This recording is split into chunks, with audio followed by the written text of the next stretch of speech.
Good afternoon, everybody. This is the Francesco Abbruzzino live news and talk show. And myself, I am Frankie, here, your host. I do the research, the technical end of it, and the hosting, the truly one-man show, unedited, unscripted, and uninterrupted. No commercials. So here we are.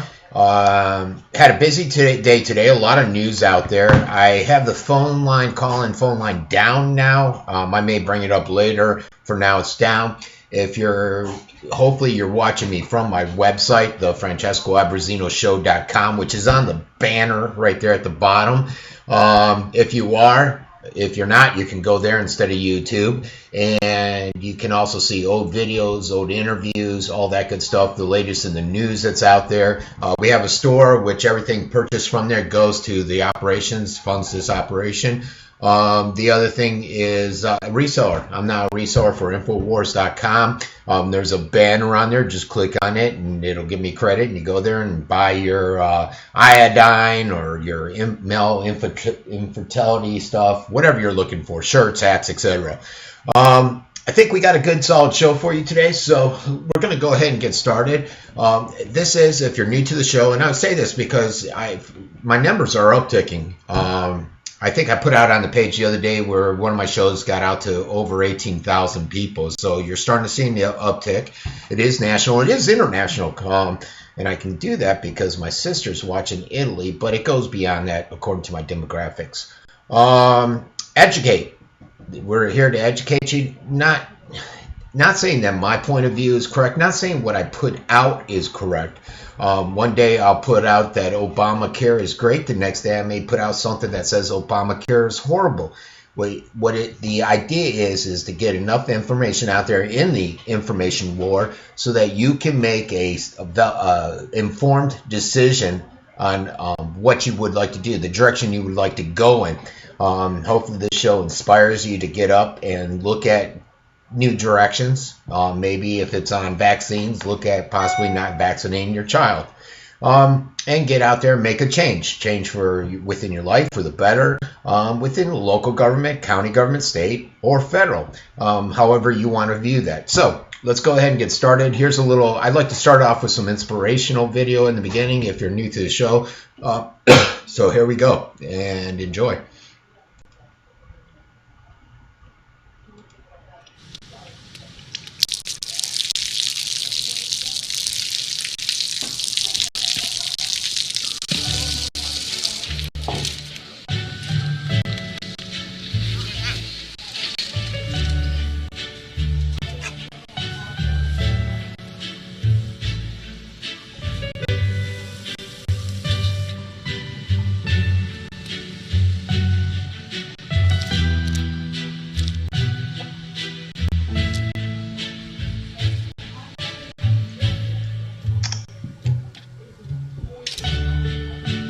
เขาจะได้อะไรถ้าเขาทำแบบนี้ทุกวัน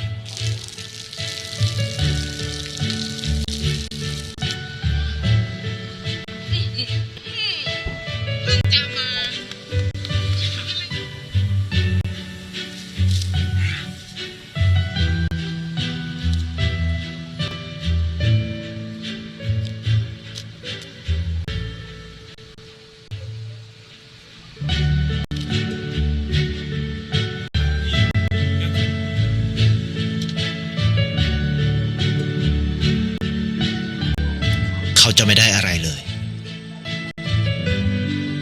ไม่ได้รวยขึ้นไม่ได้ออกทีวีไม่มีใครรู้จักไม่ได้มีชื่อเสียงที่มากขึ้น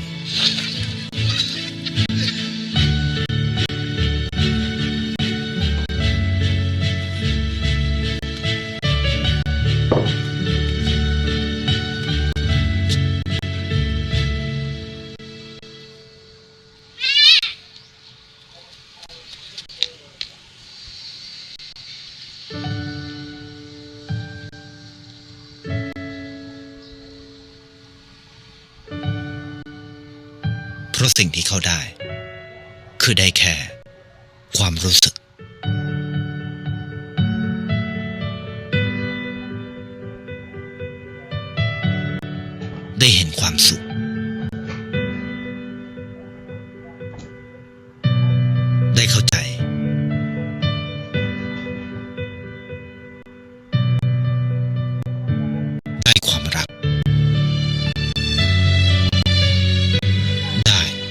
ในสิ่งที่เงินซื้อไม่ได้ได้โลกที่สวยงามกว่าเดิม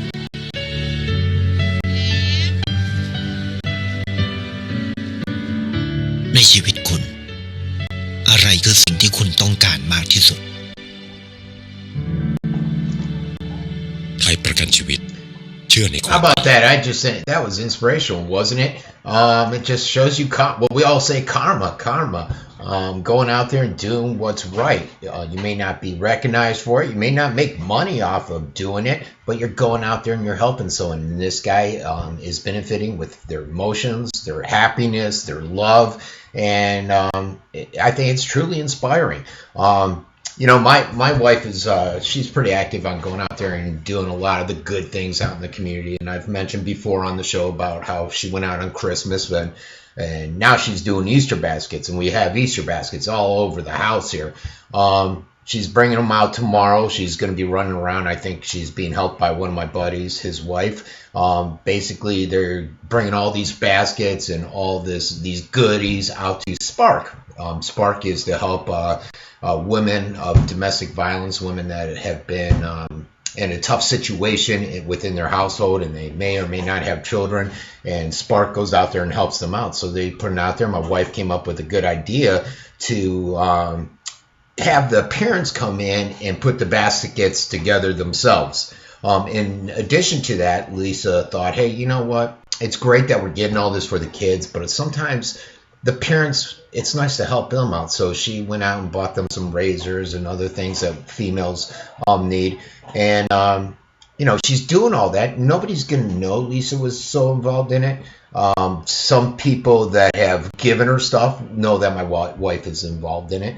But she's not looking for that. She's just looking to experience the love, the emotion from the people. She knows that all these individuals that receive the baskets won't see her, won't know who she is, but she knows deep down that it's going to bring a lot of happiness to these kids, to these parents who are really, most of the time, down on their luck. So that's what it's all about, folks. That's what it's all about. Now let's get out to the hard news, which you guys are here for on the show. This is on the U.S. Postal Service, and you know, one of these issues I've covered before, and the other one is a new issue, but it goes back for years.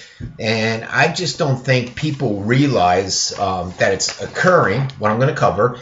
And I think it plays into how the NSA or the government is out there basically taking away our rights, our right to privacy, and basically out there spying on us. And they use the United States Postal Service. I think I have that queued up because it was a CBS one to get past the commercial. So let's go ahead and watch this first, and then we'll come back and we're going to talk about how the U.S. Postal Service is now logging all mail for law enforcement. And let's see. Here we go. Play. Minutes could save you 15% or more. Time to show you some of this morning's headlines from around the globe. The New York Times says the U.S. Postal Service is quietly logging every single piece of mail. Photos of the envelopes and packages are given to law enforcement agencies when requested.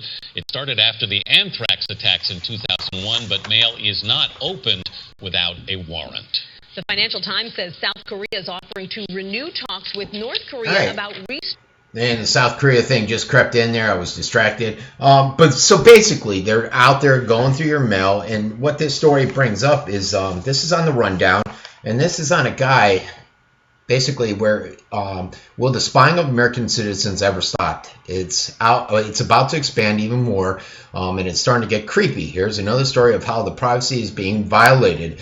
Just remember, privacy is freedom. Now the U.S. Post Office is recording all mail. Well, this individual, you know, he put it out now, but this is actually old. It's been going on for a couple years. And they use the same emphasis that they use on everything, where they sit there and say, hey, it's for your security. When they did it with the post office, it was through that whole chemical scare where they were putting the powdery product into the envelopes, into your mail. It was being distributed. So now they were using that as a form of taking away another one of our rights. And I always sit here and say, guys, it's a one here, one there. It's like taking a little piece of the pie. Soon it's all going to be gone, and you're going to be conditioned you're going to be conditioned in it. And I just got a notice out for anybody that's in the Sarasota area. Michael Rice was found guilty of murder of killing the man in the Osprey Hotel bar. I actually knew that individual back in my old days as a manager with GTE, Gefilte Fish, and he was just found guilty. It's a local situation here where they were out at a bar, and the guy took out a gun and just shot Gefilte Fish.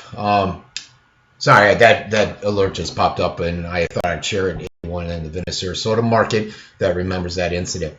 The story goes that Leslie James Pickering got something odd in the mail, a handwritten card apparently delivered by mistake, which instructs the postal worker to pay special attention to the letters and packages that are being sent to his home.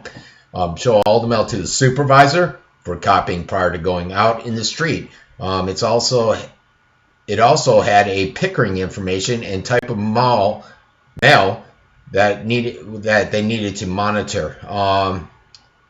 So basically, they're going through our mail now. They're looking for situations where they might want to delve into it and then get a warrant to open it up.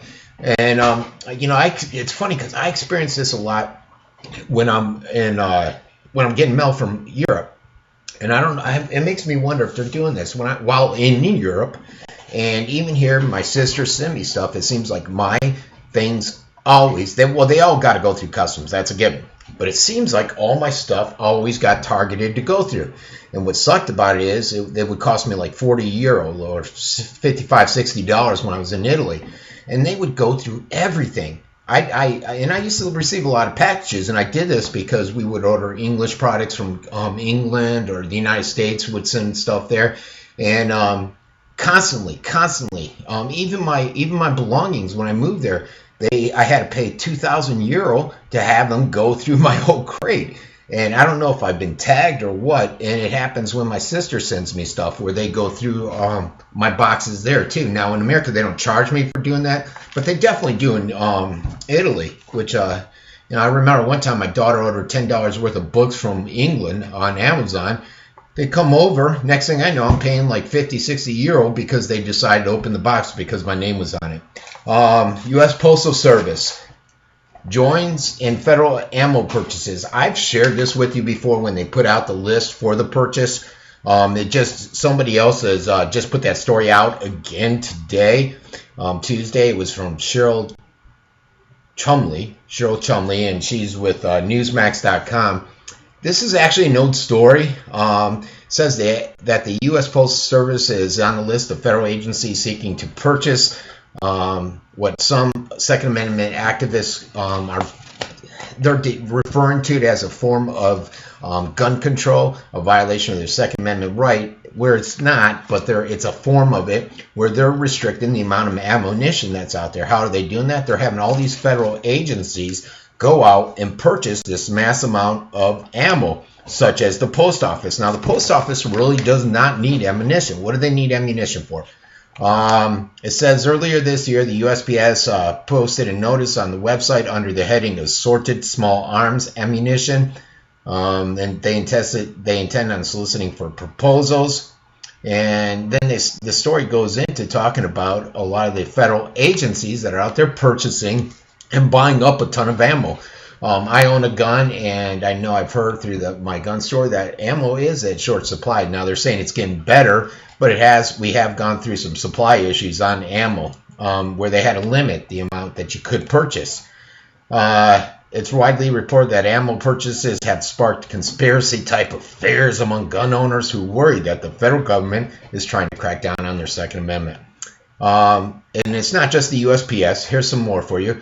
A little over a year ago, the Social Security admin. Now, what do they need guns for? They may need guns because of two things. A, they're going after your taxes that your parents may have owned but are deceased. That just came out in the news yesterday, and I forgot to print that article. And then they were trying to get some old debt that may have been owed in taxes from like 20 years ago that they decided to put on hold. So they're pissing off a lot of people, and they may need that ammo. Let's see. Social Security, they had a request for 174,000 rounds of SIG 125 grain bonded jacket hollow point bullets. Before that, the Department of Agriculture. They requested 320,000 rounds. Homeland Security raised some eyebrows when they requested 450 million rounds. 450 million rounds. The National Oceanic and Atmospheric Admin purchased 46,000 rounds. And the list goes on and on. I don't know what no one needs it for. We used to work a lot with them when I was in the Navy. There's no real reason for them to have ammo, but what it's illustrating is the fact that so much is being purchased. Now we're going to go to this quick YouTube video on a story covering the purchases of all the ammo by the federal agencies.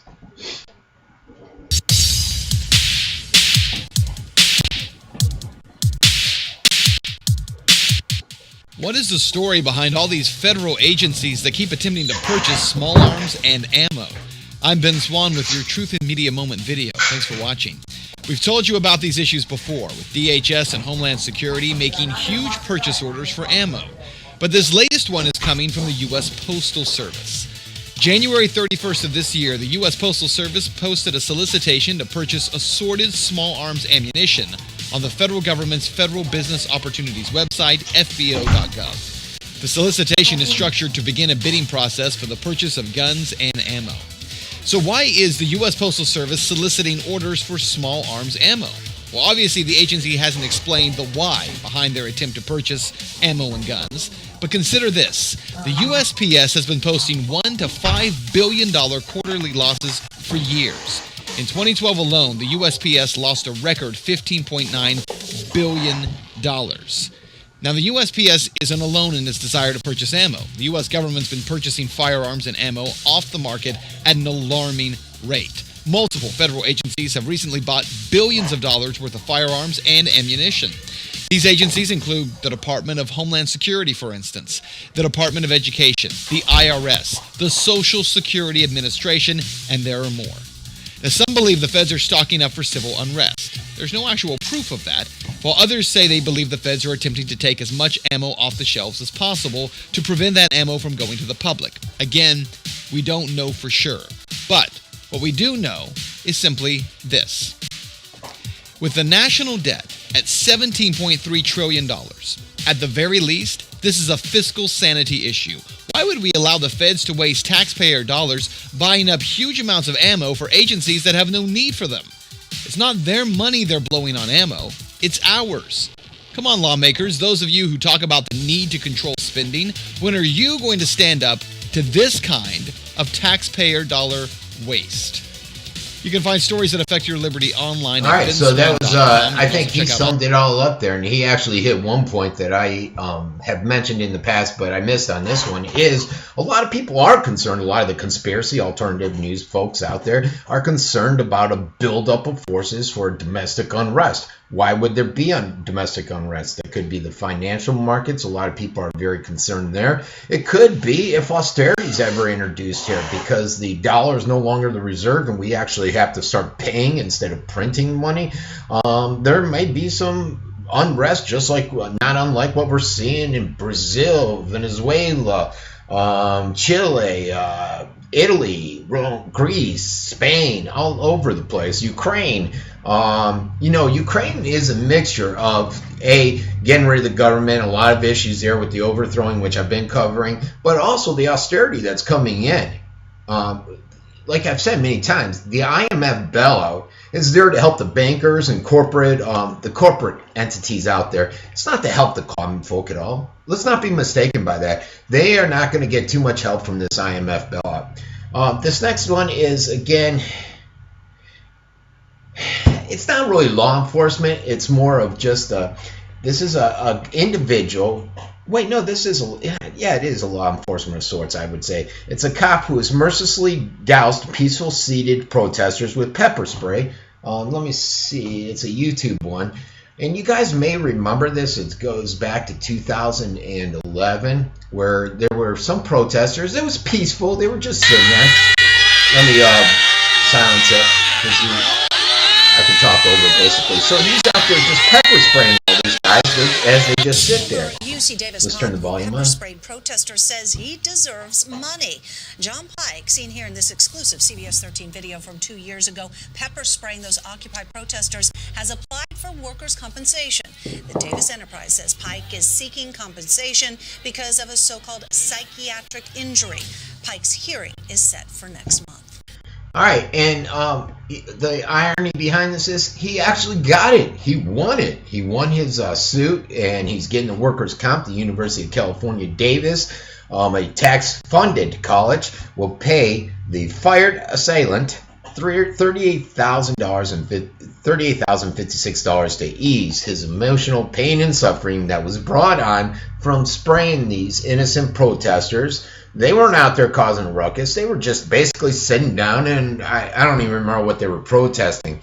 It is an iconic image of police abuse, though, that you see a lot out there. And what I've said on numerous shows is they're doing this because their captains, their chiefs, are not disciplining them. Now, this guy was disciplined. He was fired, but he was able to go out and get workers' comp.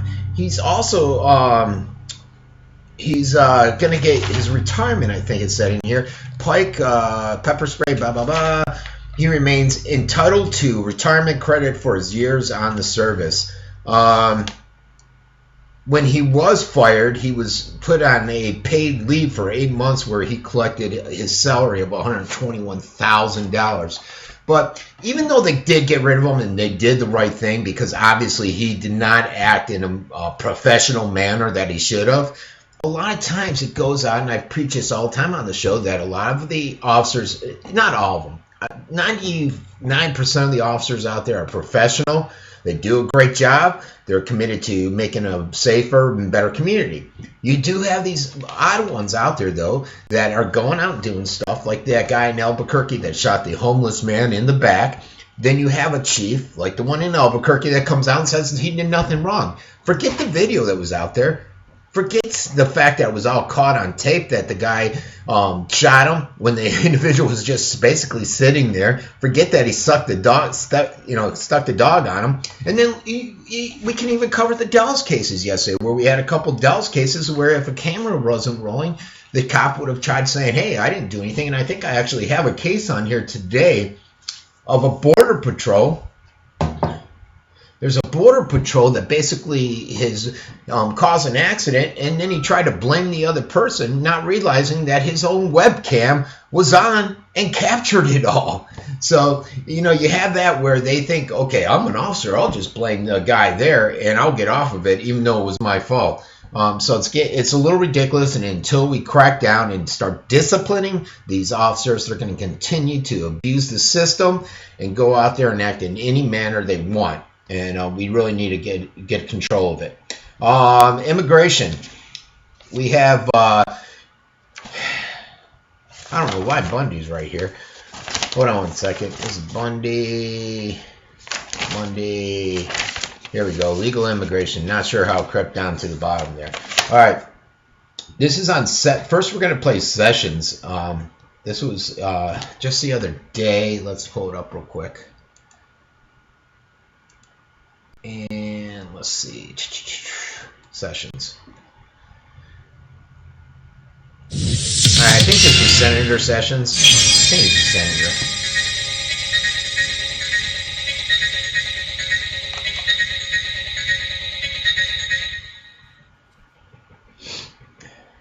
So this is open borders. If you get past the border, get into the interior, go to St. Louis, you go to Salt Lake City, you go to Little Rock, Arkansas, then you can just stay.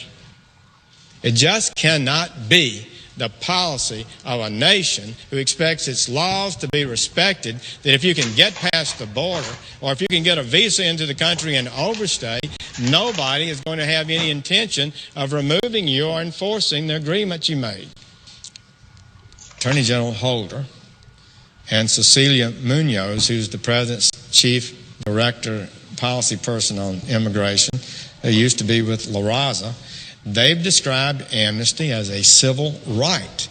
So you come into the country illegally, and the Attorney General of the United States declares that these individuals have a civil right to amnesty.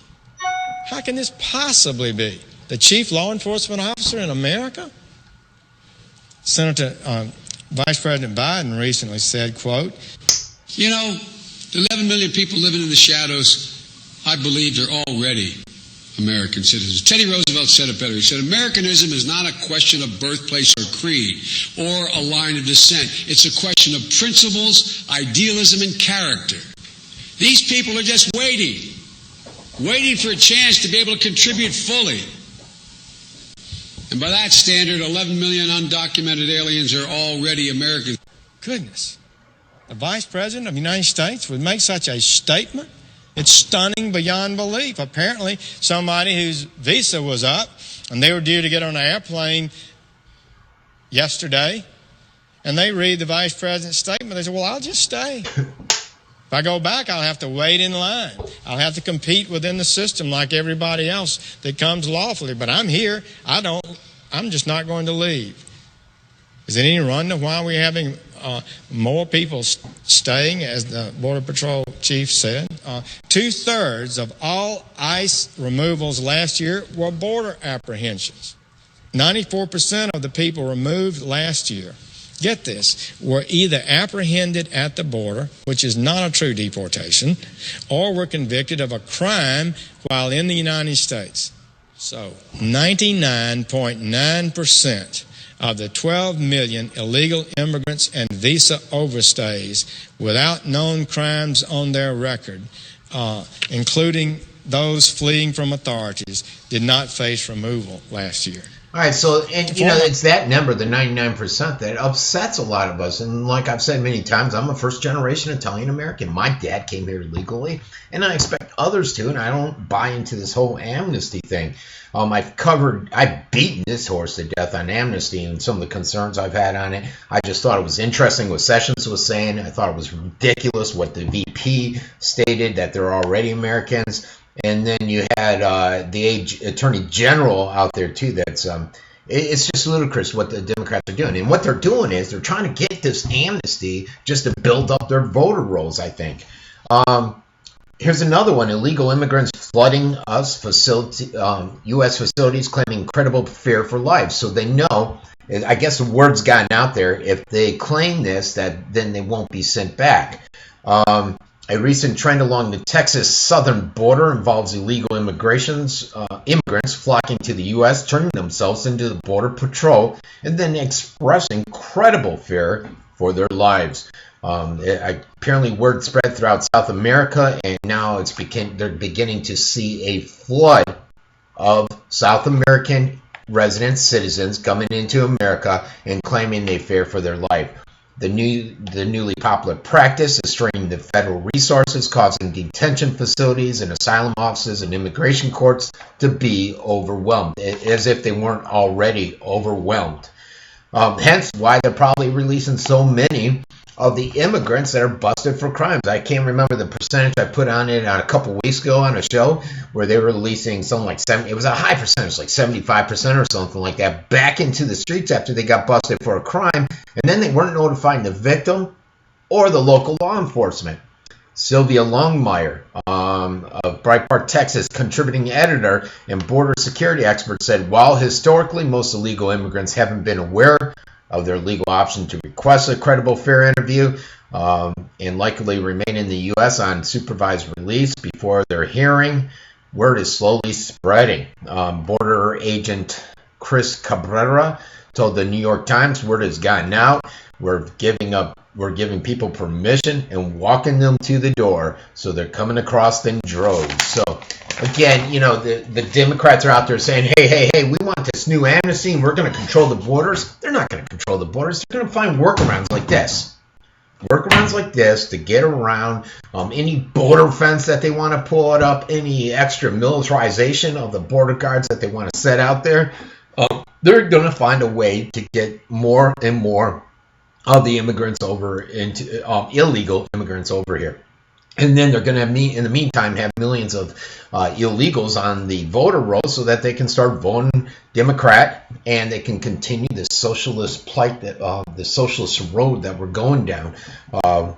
which everyone knows I'm not a fan of. So, the next one is on, for some reason I'm missing, BLM, I put it down there. Okay, for some reason, this is important, the whole BLM case, but I moved it down to the bottom, and I'm not sure why. So, as I said yesterday, I paid my taxes yesterday. Wasn't happy about it. Actually, I pay throughout the year as a business owner, but I guess I didn't pay enough. I shorted it, and I had to come up with a couple thousand yesterday. But such is life, right? We all have to pay it. We all have to divvy into it. But Obama's been out there basically running a lot of times saying that he's not going to increase taxes. He's not a tax guy. He doesn't want to increase taxes, which is far from the truth. Since taking office in 2009, he has formerly proposed a total of 442 tax increases, such as, what's the new tax stated by the Supreme Court? Obamacare. There we go.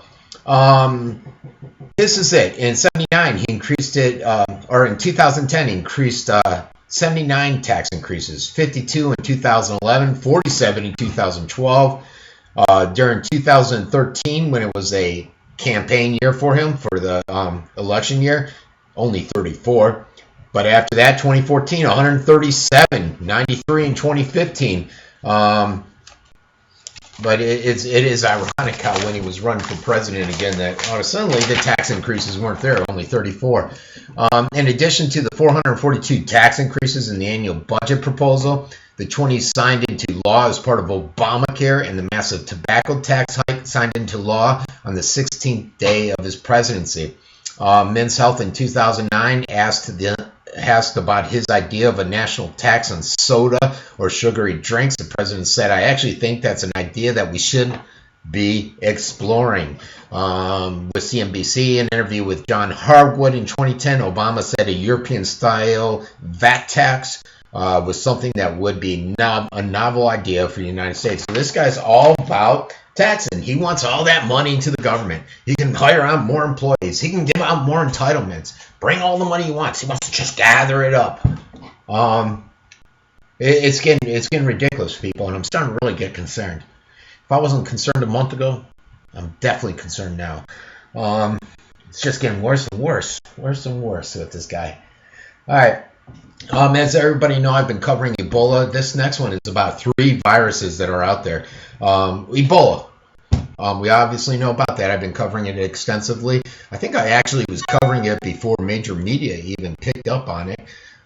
This is a story out of NBC News, and basically there's at least 100 people that have died. We were talking, I think last time I mentioned Ebola, it had spread into 4 different countries. It had left the jungle area and was in the epicenters now, basically, which was concerning a lot of individuals. Let's see if we can get this video to play. Not sure if there's a commercial or... Yeah, commercial that starts. I can't remember. I watched it earlier today. Passengers with flu-like symptoms like fever, diarrhea, or joint pain, they're not being able to fly on planes. As you know, one individual did fly here from Africa, and he's suspected of having Ebola. There's the individual. Hold on, let me silence this.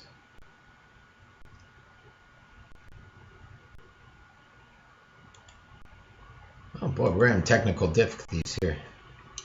We had the individual in Canada, and then, like I said, the 4 surrounding countries. Dr. Jagatic described it as the biggest known Ebola outbreak in an urban area that he's ever seen. So we'll try one more time if we can get this to play. Hold on a second.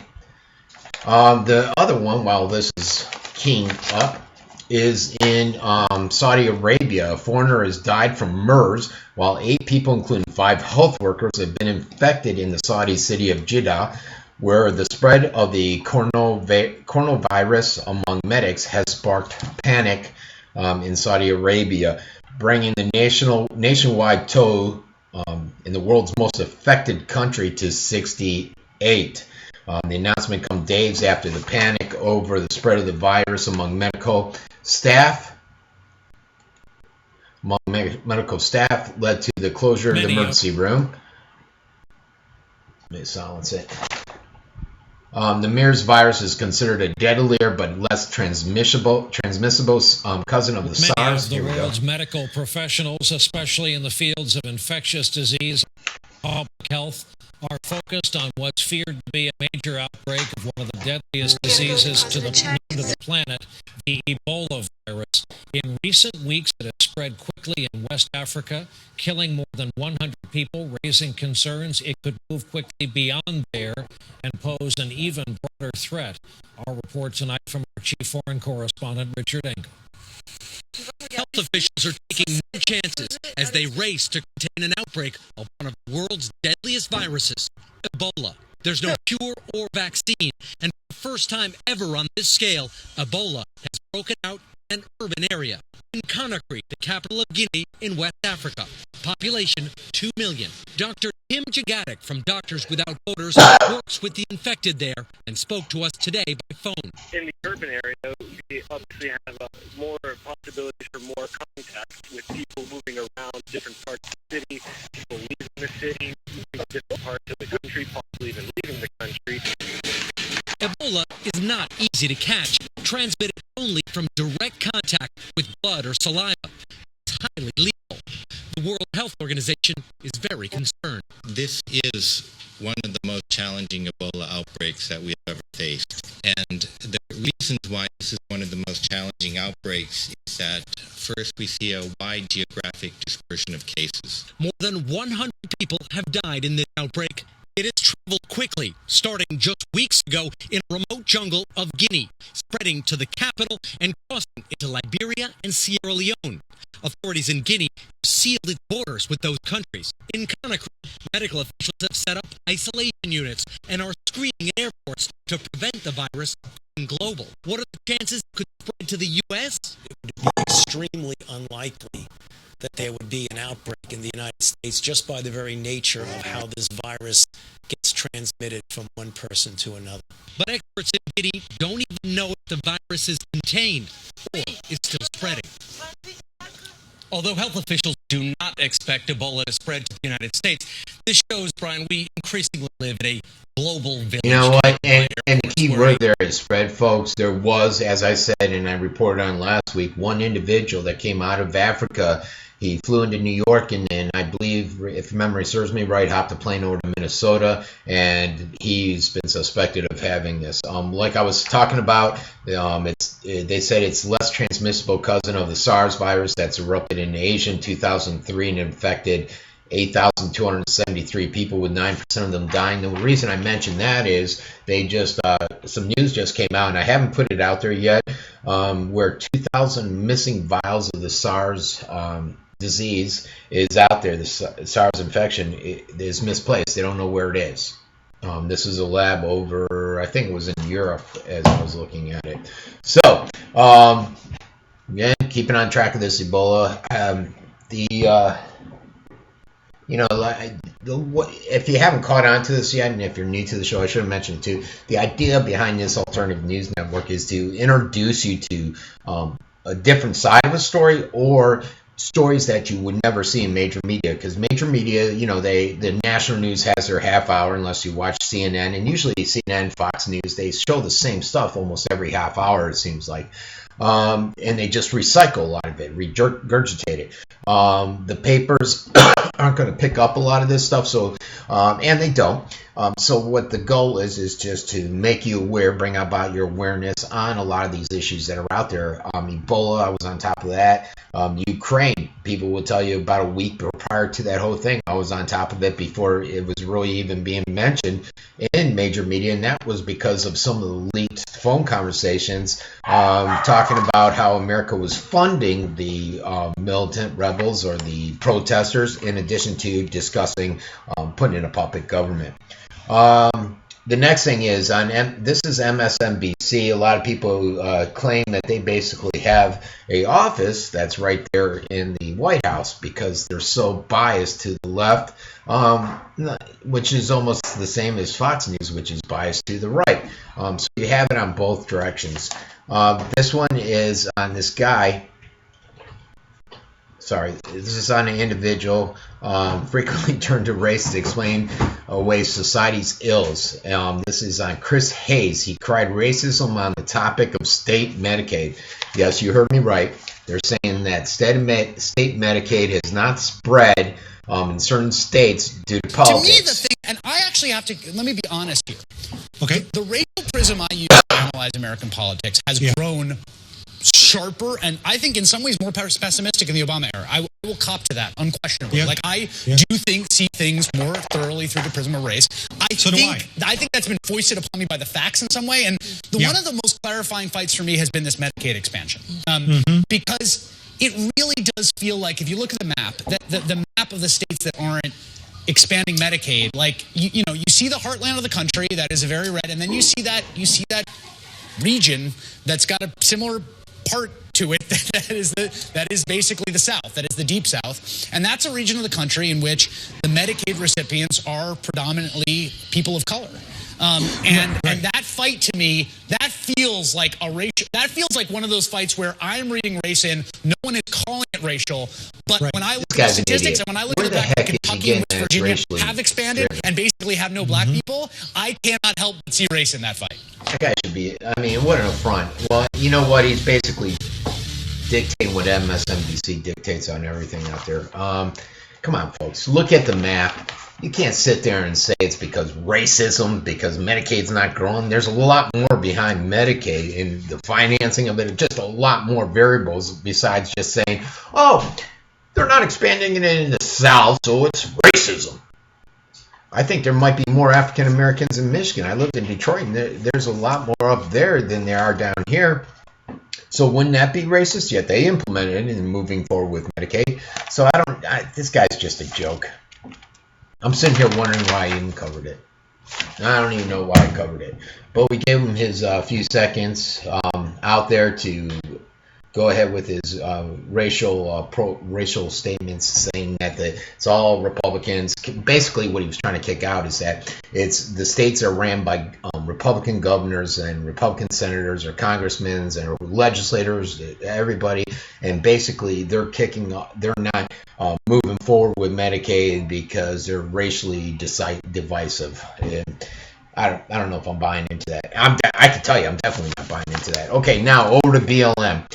This is on Harry Reid, and he's saying the battle is not over, and this involves his land grab of a piece of territory out in Nevada, which his son Rory. And I'm Bill Franklin. Thanks so much for joining us this noon. Melissa Carlson has the day off. We begin today with a truce, at least for now, in the so-called cattle battle going on in southern Nevada. This weekend, the Bureau of Land Management halted the roundup of rancher Cliven Bundy's cattle because of, quote, escalating tensions between protesters and federal authorities. Still, many of the rancher's supporters expect agents to be back in greater numbers this week. Hundreds of protesters carrying signs or sidearms remained at the standoff site yesterday. Nevada officials and law enforcement officers are urging people to stay calm and leave the area. One demonstrator said they'll stay calm, but they expect calm from the government as well. I feel sorry for any federal agents that want to come in here and try to push us around or anything like that. I really don't want violence toward them, but if they're going to come bring violence to us, well, if that's the language they want to speak. And what this all comes from is this guy, Clyde, and he was out there stating that he has grazing rights going back many years. A lot of Republicans and Democrats are saying, well, he hasn't paid the taxes, and the problem is they want him to pay to the federal, but he's like, no, if I pay it, it's got to go to the state. The state's the one that controls this, and it's just a bunch of controversy out there. I personally just saw the protesters yelling, screaming, and getting verbally upset because they were getting kicked off the land. The federal government were taking his cattle. I didn't see any violence. Where I did see violence was from the federal government out there tasering people, from a pregnant lady to a lady with cancer.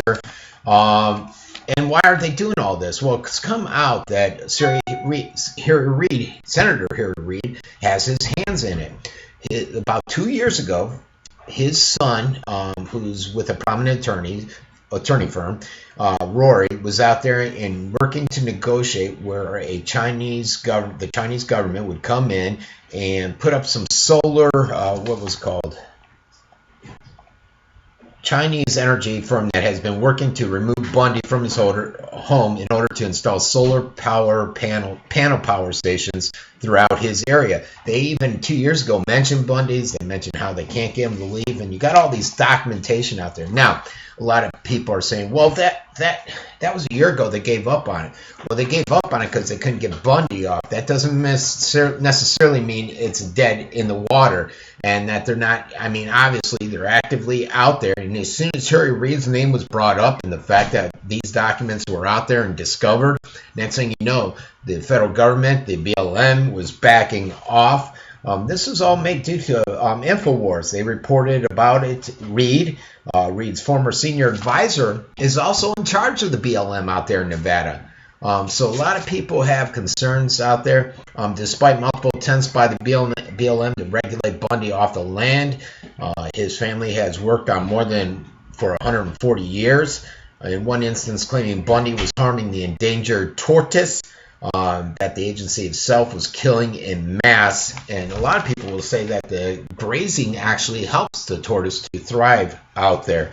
Ron Paul is jumped into it, and he said that the BLM basically overreacted on the whole Bundy situation. I think I got a video on him. Let's go to that. Let's see, Ron Paul. Yep, this is Rand Paul's father. He was a congressman, and Rand Paul's running for election for president. All right, after tense standoff, the cooling off.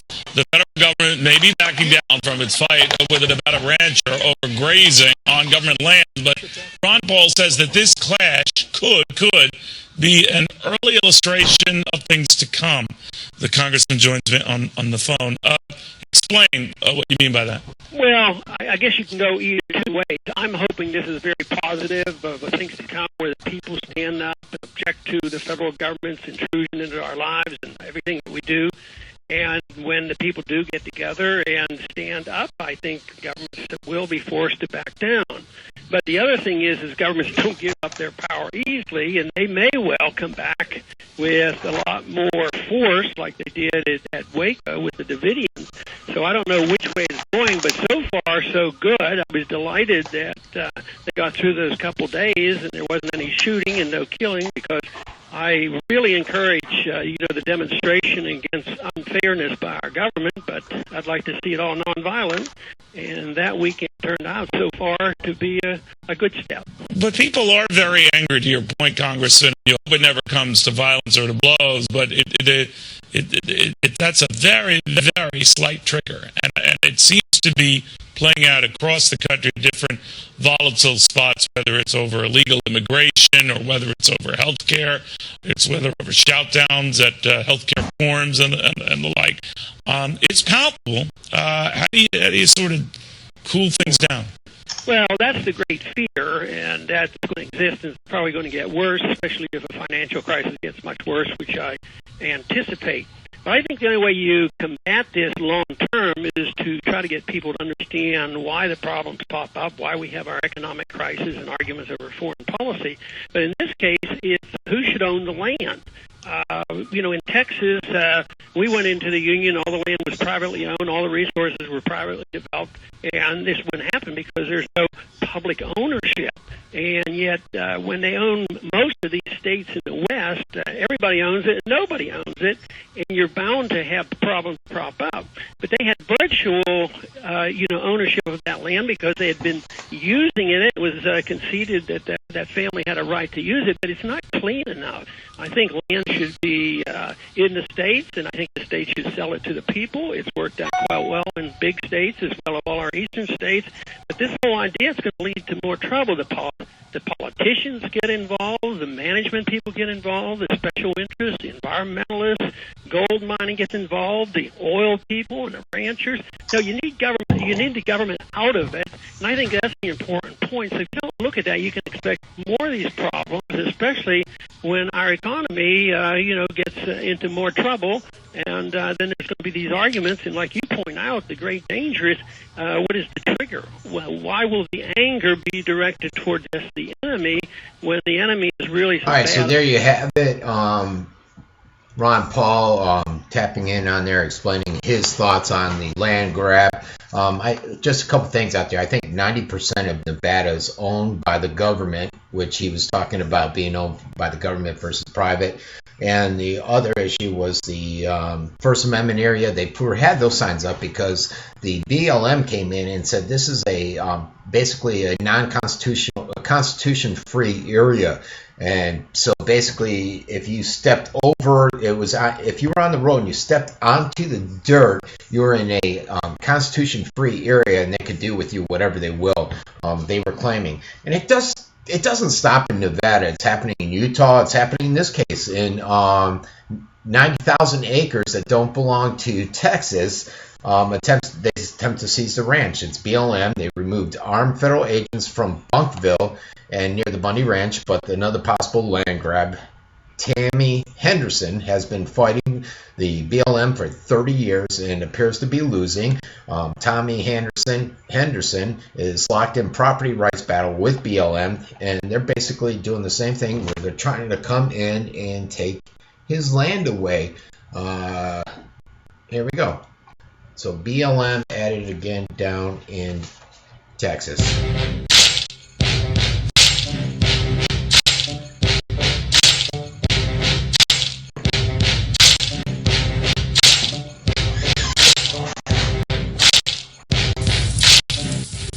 Most people think the border between Texas and Oklahoma is the Red River.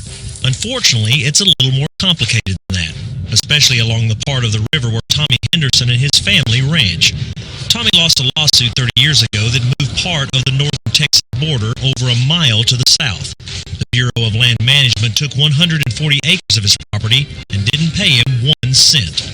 Now they want to use his case as precedent to seize land along a 116-mile stretch of the river.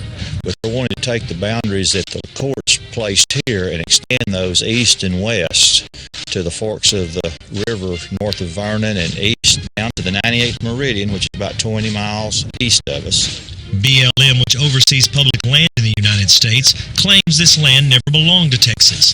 The Texas landowners who have lived and cared for this land for hundreds of years beg to differ. But BLM plans to take the land anyway. Property owners will be forced to spend money on lawsuits to keep what is theirs. For many, the property has been in their family for generations. How can BLM come in and say, hey, this isn't yours, even though it was patented from the state? You've always paid taxes on it. Our family's paid taxes for over 100 years on this place. We've got a deed to it, but yet they walked in and said it wasn't ours. Ever since the Louisiana Purchase in 1803, there has been controversy over where Oklahoma ends and Texas begins. In layman's terms, the boundary is the vegetation line on the south side of the Red River. Over time, the river moves. This movement north towards Oklahoma is the sticking point. The sandy soils erode in a process called accretion, which wipes out the bank. So the property line follows the river. But BLM claims that the river moved by another process called avulsion. With avulsion, the land may be changed by flood or currents, but the property line isn't. So BLM claims when the river moved back north, the property line stayed put. It doesn't help that Oklahoma defines avulsion differently than Texas and the U.S. Originally, here the river was out there where it is now, and it eroded and accreted up to here, and then it eroded and accreted back. Well, their interpretation is that it eroded up to here, but avulted back. So when you listen to them, it's always erosion to the south because the property line follows it then. It's always avulsion when it goes north. So the boundary can move south, but it can never move back north. About 90,000 acres could be seized by BLM, disappearing across a new state line. If they are allowed to take the land, it could also affect farmers and ranchers downriver, like Scott Carpenter, who ranches north of Nocona. BLM couldn't take his land, but there would be nothing to stop his neighbor across the river from claiming some of Scott's property belonged to him. That's just one of the reasons Scott wants to help. We have numerous places that's been in our family for over 100 years, and you hate to see land that people's worked hard for would lose. You know, as producers, we're always on the defense. We have to make decisions to try to help ourselves, help one another. Both ranchers have been in contact with U.S. Congressman Mike Thornberry, who is working to help stop the land grab. Tommy's land probably won't be affected this time, and he's hoping what happened to him won't happen to his fellow landowners. All right, and people are wondering why our beef prices are so high, and there's one prime example where they're just making it much harder for ranchers to get out there and produce the beef. Well, there's other factors also. China is willing to pay a lot more, so countries like Venezuela are shipping theirs over there instead of over to us. And we really need to work with the ranchers and increase our beef production here versus taking the land away over ridiculous arguments like the BLM is trying to make there over the lake. Now we're moving over to this federal agent that I mentioned earlier, and this is the individual that was in an accident, but again he thought, well, I'm going to blame the other person. Let's watch the video and see what we think.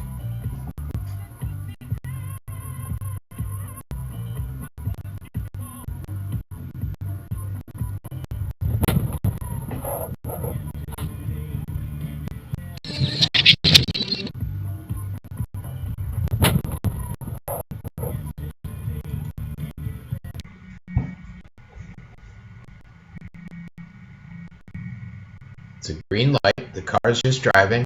There's the border agent pulls right in front of him.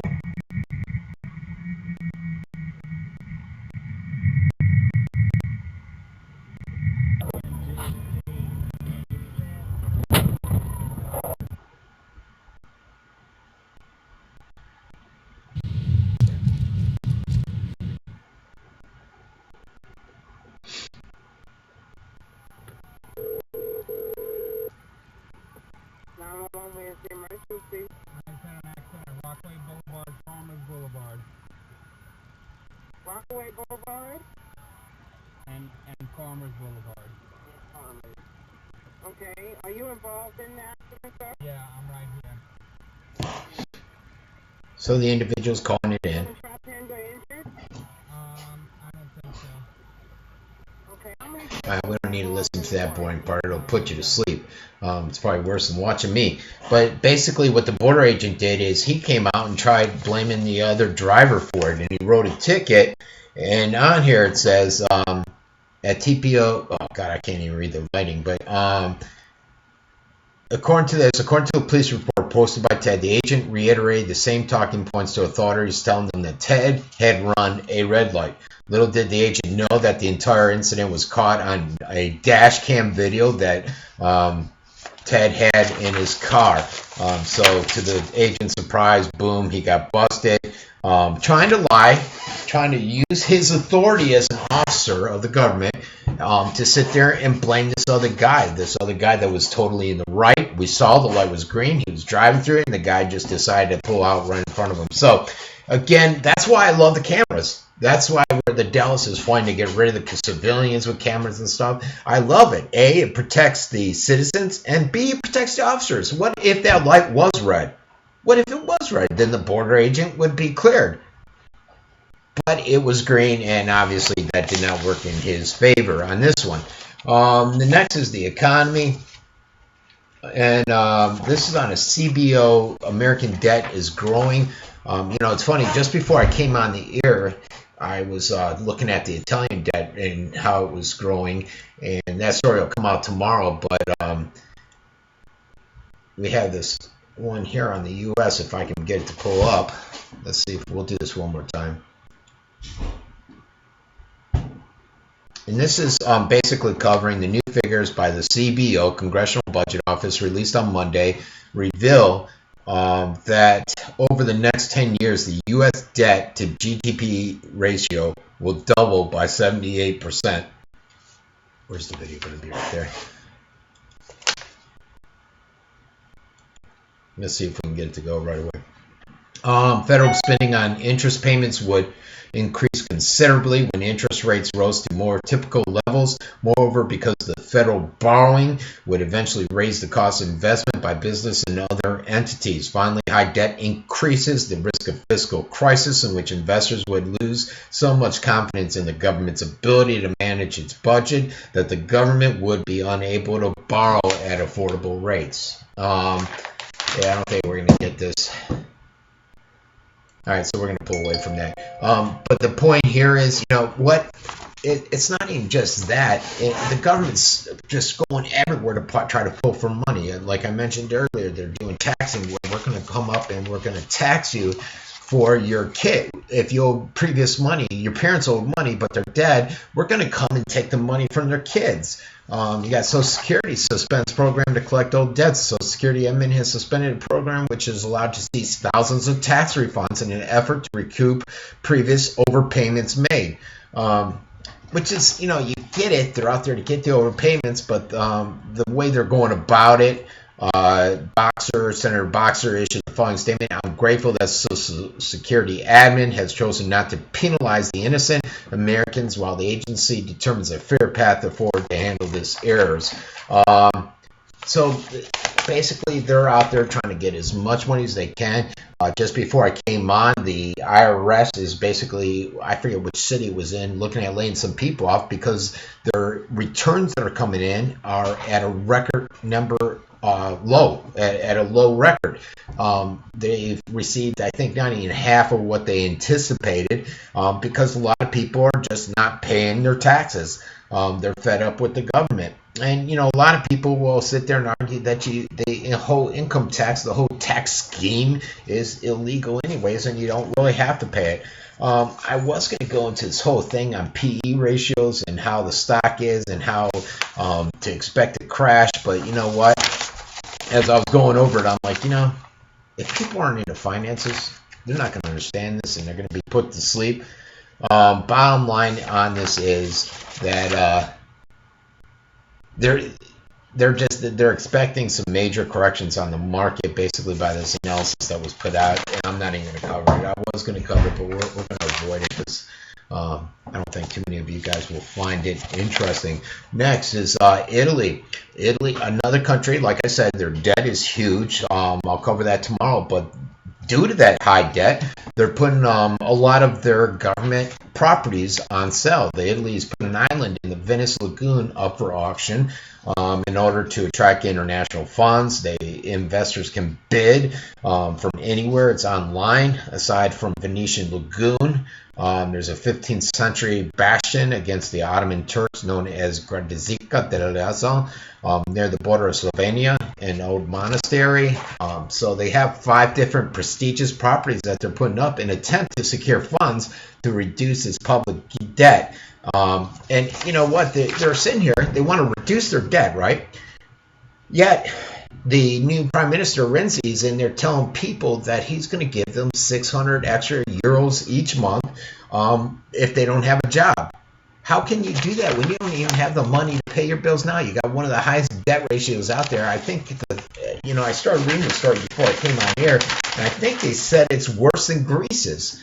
And so, you gotta, like my sister said, how's this going to be done? How are they ever going to do that? It's nice, but it's just like all politicians. They spit out a bunch of garbage that you just, they hope that you believe, and then you'll forget it because they'll tell you something different later down the road.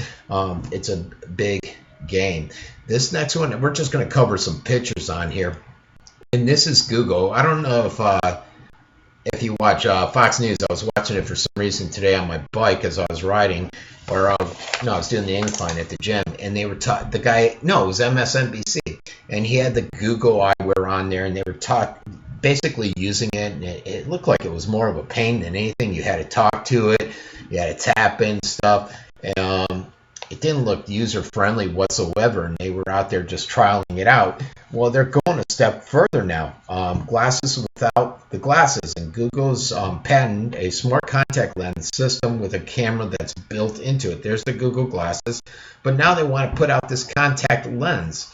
They're saying that it could be developed to help the blind see and give them guidance. And so when you're walking down the road, it can tell you go left, go right. It's got some kind of GPS in there. It could also give wearer supervision with the ability to zoom in. Could shrink glasses to fit on a pair of lenses. Firm already has developed this lens, and it says Google has patented the smart contact lens that could see its glass wearable computer fit inside of a smart lens. The firm has already developed a contact lens for diabetic analysis. This thing will analyze their tears and warn you if your glucose levels are too low. There you see there's a chip antenna, the sensors, and then the soft contact lens. According to Patent Bolt, the system could even be used to help the blind see. For example, maybe walking on the sidewalk, approaching an intersection, and it will let you know. They're in discussions with the FDA over the project, and they do have that patent bill pending.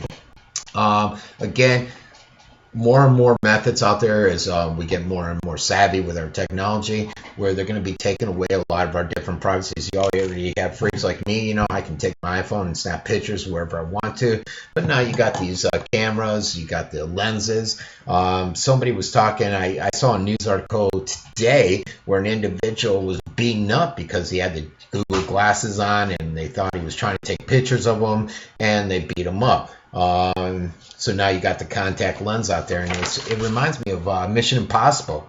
I think it was the second or third Mission Impossible with Tom Cruise, where they had that contact in there and they were taking pictures of a document. Next thing, global, Ukraine. Ukraine is really heating up, folks. I think I have the jets flying. No, this is I think I have the jets on here, but we've got a couple videos. We're going to watch the videos. I'm going to try to talk through them because I know a couple of these, there's no sound on it. It's just jets flying by. Let's see what this first one is. All right, this is the jets flying by. That's what I thought. And basically they've started firing on different locations. You got the Obama administration saying they're going to send in arms to the Ukrainian junta. Let me make this big for you. The advisor to the Secretary of State, John Kerry, stoked the crisis in Ukraine on Monday by saying the United States will send weapons over to Kiev. You got the extremists over there that want to get involved with the government. This is the government come in and trying to take back territory. It's not really territory, though. It's more of protesters that are within buildings, and I think this was on an airport there. Let's see, the other thing is you have Putin in there saying, hey, Obama, why aren't you using your influence to try to quell this and bring the Ukrainian back in? He's stressing that the protests in several southeast regions of Ukraine are a result of the Kiev authorities' unwillingness or inability to take into account the interest of the Russian or the Russian-speaking people. But it was a very tense phone call that he had with Obama, and you've had Russian jets basically flying over the U.S. warships in the Black Sea. Pentagon spokesman Colonel Steve Warren said the Su-24 fighter jet made 12 close-range low-altitude passes by the ship, but it did not appear to have any weapons on it.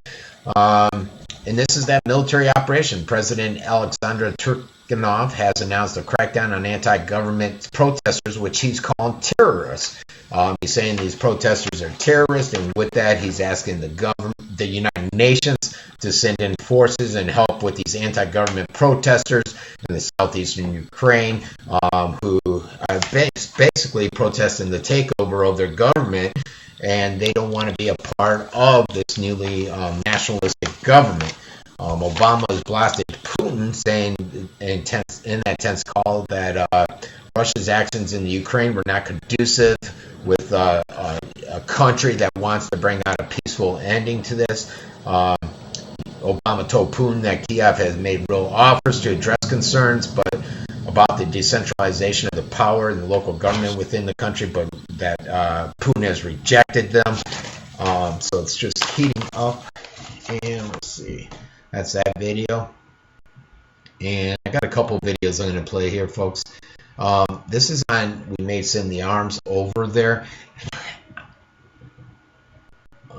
what's happening here? All right, I don't have that video, so let's get out of there. Let's get out of here. Here we go. I don't know why it's not going there, so it's gone. That was where McCain was telling them that we should send arms over there. He's been, as you guys know, he's been involved in this since the beginning, from funding of the protesters to putting in a puppet government. McCain's been there. First story takes us over to the United States, where President Barack Obama wants Russia to use its influence in order to force armed groups in Ukraine to disarm. According to a White House statement, Obama made the remark during a phone conversation with Russian President Vladimir Putin, which came at Moscow's request. Obama accused Moscow of supporting pro-Russian protesters that are threatening to destabilize the government of Ukraine. The U.S. president warned Russia of growing political and economic isolation, adding that Washington prefers a diplomatic solution to the crisis. Putin rejected claims of Moscow's interference in southeastern Ukraine as unfounded. Now, he urged Obama to discourage the Ukrainian government from using force against protesters and to prevent bloodshed. Putin said the demonstrators are angry at Ukraine's reluctance to recognize the interests of Russian speakers. You know, and if I got to tell you, if Obama was there to look for a peaceful solution, he wouldn't have been so hawkish he's sending another warship over to the Black Sea to replace the Donald Cook. These jets are overflying these warships in the Black Sea because the president's over there trying to show The Pentagon force. says the Russian fighter jet made multiple close-range passes near an American warship in the Black Sea. A Pentagon spokesman described the passes provocative and unprofessional and added that the move is inconsistent with international protocols. He said the Russian fencer, that is, made 12 passes and flew with 900 meters of the destroyer USS Donald Cook on Saturday. The spokesman said the fighter appeared to be unarmed and did not respond to radio queries and warnings from the U.S. warship. The U.S. destroyer was deployed in the Black Sea as Russian military And monitored. I tell you guys, I can see this just escalating. And I can see one of us, either Russia, the United States, Ukraine, making just a stupid mistake, and next thing you know, we're involved in World War III. Like I said, the Ukraine coup installed President Alexander Turchinov has proposed the conducting of a joint operation with the UN. He has declared that the protesters are deemed terrorists. So when this guy took over the government of the Ukraine protesting, they weren't terrorists. Now that he's in charge of the government and you have other people doing exactly what he did just a month ago, they're terrorists. Hypocrisy at its best, folks. Like I said, the Romanian president said that we're going to be sending in another cruise ship guided missile to replace the Donald Cook that's out there doing naval maneuvers with Romania and Bulgaria. We're sending planes to Poland. We're sending troops here. We're doing a lot of hawkish things, which aren't conducive to the situation there. You know, you got if Obama wanted a peaceful solution, he would take a totally different approach. He's taking a very hawkish approach. He's taking an approach that, look, he's upset because Russia's doing all this action with Crimea. Russia wouldn't have done this if the U.S. wouldn't have funneled $5 trillion into the protesters movement to get the previous government out of there, because they wouldn't sign off on the EU agreement. So they they funnel this money in. They were talk on that leaked phone call about the puppet government, which coincidentally is the exact government that's in play now there. You know, our hands are dirty all over this, folks. You know, I'd love to believe that the United States isn't like that we're a different country, but unfortunately we have powers that are in control that are villainizing, basically, the United States out there in the world's eye, in the world's view. It's sad that America's come to this. All right, Iraq insurgents. Oh yeah, one other thing is the CIA director was over in the Ukraine this weekend. Jay Carney did confirm that John Brennan did visit the capital Kyiv.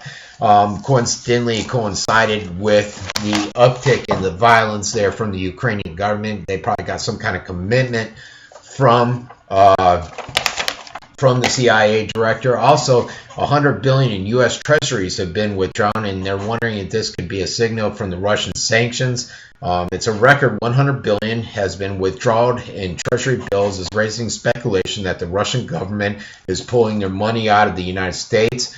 The total amount of foreign-held U.S. Treasury securities dropped from $2.86 trillion, the lowest in over a year. Last year, the most moved out was $32 billion. This represents, if it is Russia, represents 80% of the nation's U.S. Treasury holdings. So it wouldn't surprise me if it was them, especially with the threats of freezing their assets over here. Al-Qaeda militants, and we do have a press release on this, have turned off the dam, closed down the dam in Fallujah, which is cutting off water supplies. The insurgents are, yes, you guessed it, Al-Qaeda. As many of you follow this show, you know Al-Qaeda is in there, and they've taken over certain areas of Iraq. Let's listen to the press TV. Moving on to other stories now, turning to Iraq, where insurgents in western Iraq have completely shut the gates of a dam they control. Officials say the move has blocked a major source of water for central and southern parts of the country. Militants from the Al-Qaeda that linked Islamic State of Iraq and seized Fallujah Dam several weeks ago. Over the past week, they cut the flow of water but partially reopened it later. So there you have it. They partially reopened it, so you're going to have some water concerns. Those, I covered the other day about those who control the water, have the power, basically. And it was a whole diatribe I went into on that. These are militants from the so-called Islamic State of Iraq, and they've seized that a while ago. You're going to see the same thing in Afghanistan. The Taliban's just waiting for us to get out of there so they can go in and take back their country little bit by little bit. And you're seeing that in Iraq. You're seeing a destabilization because you have a lot of these hardcore Al-Qaeda type organizations that are there. And sooner or later, we're going to have a major issue, I think, over in Iraq. Right now, they only control certain areas, but they're able to cut off the water to Fallujah in the Anbar province, which is scary. What else can they do? Over in Bahrain, you have sentenced protesters. That's right, folks. If you protest in Bahrain, guess what? You're going to jail. And I think they received 5 years in prison. Yes, they did. On Monday, the court convicted the men. Now, the Bahraini regime mounting pressure on dissent. A court in the tiny Persian Gulf kingdom state, that is, has handed 5-year jail terms to 11 Shia activists. The court convicted the men of taking part in an unauthorized demonstration in a village south of the capital, Manama, last year. The prosecution also convicted the Bahrainis of assaulting police during a rally. A large number of Shia protesters have been tried over anti-regime demonstrations since the revolution began in 2011. Over the past 3 years, Manama's heavy-handed crackdown, which is being backed by Saudi forces, has left scores of people dead. Yeah, and if you follow the show, you know it, but Saudi Arabia's gotten their hands in everything going on out there. They wield a lot of control from behind the scenes, and it's primarily due to their oil, to their money. They've spent a ton of money in munitions purchases, which I covered yesterday. They're over there in Bahrain, and they're influencing what happens over there. They're definitely over there helping the militants fight Assad. And I think I have something next on that. Basically, these 9 people, including teenagers, on April 2nd, were convicted of jail terms ranging from 5 to 10 years each on charges of attacking police during the rallies. If they did attack police, 5 to 10, 15 years, though? Wow. So, even though we have seen a lot of our rights and freedoms being limited here, contrary to what our Bill of Rights, our Constitution states, it's still a lot better than over there. But you can't go around with that mentality. You can't say, oh, we're still better than the Middle East. No, that's not the point. The point is we are going down that road that we may be like Russia. You got all these spy programs. There's a spy program that just came out where they want you to report. Homeland Security has an app where they want you to report any suspicious activity. How about the person that went out and bought organic soil? somebody reported her. Next thing you know, as a marijuana grower, and she wasn't. She did have some marijuana that she smoked, but she wasn't a marijuana grower. U.S., Turkey, Israel, KSA behind Syria chemical attacks. I think a lot of people are saying this is another black flag. We all know what happened with Turkey's black flag that major media just ignored, where they were another phone call was released where they were discussing dropping bombs within Turkey on their own people or within their Turkey position in Syria, a city that they control, and then blaming on the Syrians and going in there. Letters addressed to the United Nations Security General Ban Ki-moon and the President of the UN Security General, Syria's Ministry of Foreign Affairs, stated that the countries involved in the conspiracy against Syria have sought excuses to justify their continued aggression. Various studies have shown the involvement of the U.S., Turkey, and several other countries like Saudi Arabia in the chemical attack in eastern Ghouta on August 21st of 2013. Letter also cited a report by the American investigative journalist Seymour Hersh, who implicates the Turkish government in that same incident. Letters warned of the attempts to cover it up such atrocities, leveling unfair accusations against the Syrian government. And a lot of people, Seymour Hersh, I think I covered it last week, where he went out and he basically uncovered that Turkey was definitely directly involved in the chemical attacks on Syria and trying to blame it on the Assad government. And a lot of people are saying that black flag attempt involved America too. And journalists are having a hard time in Syria, as everybody is. As I said, the Syria government is making great strides right now and getting rid of the militants. Now, Assad is no princess. I mean, he's a bad guy, but I don't think we want these Al-Qaeda extremist forces out there winning. And right now, we're supplying them with weapons. I've covered that in great detail.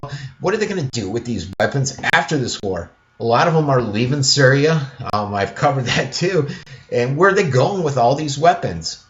3 journalists working with Lebanese Al-Manar television have been killed after coming under attack, according to Al-Manar.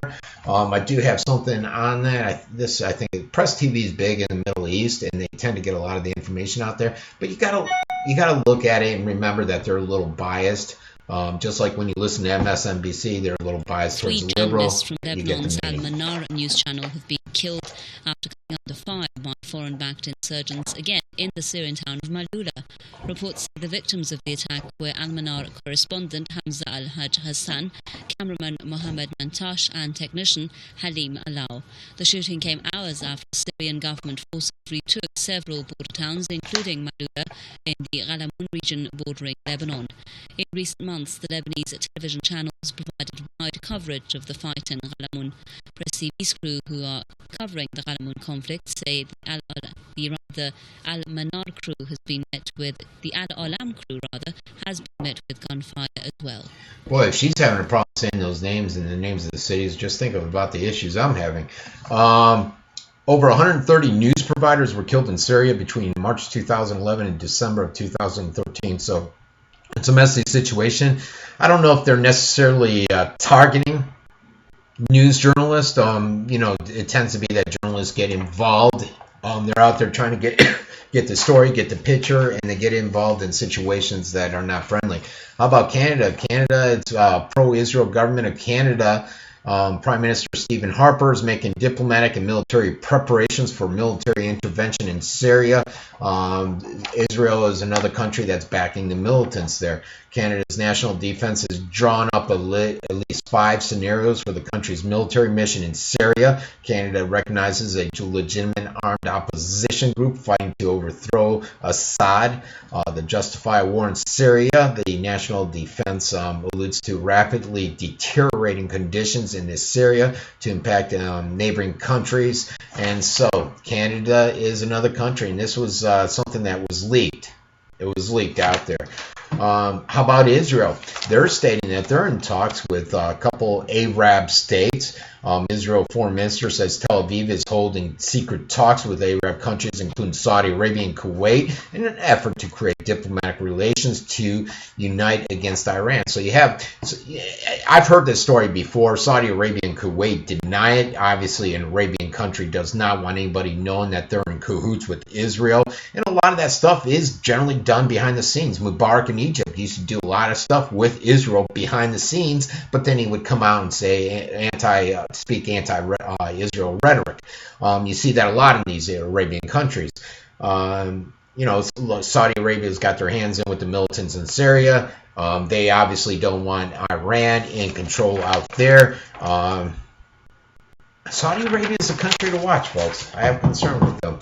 And here's Israel's secret talks with the Arabs, right here from Press TV one more time. Again, big in the Middle East and a lot of the issues that are out there.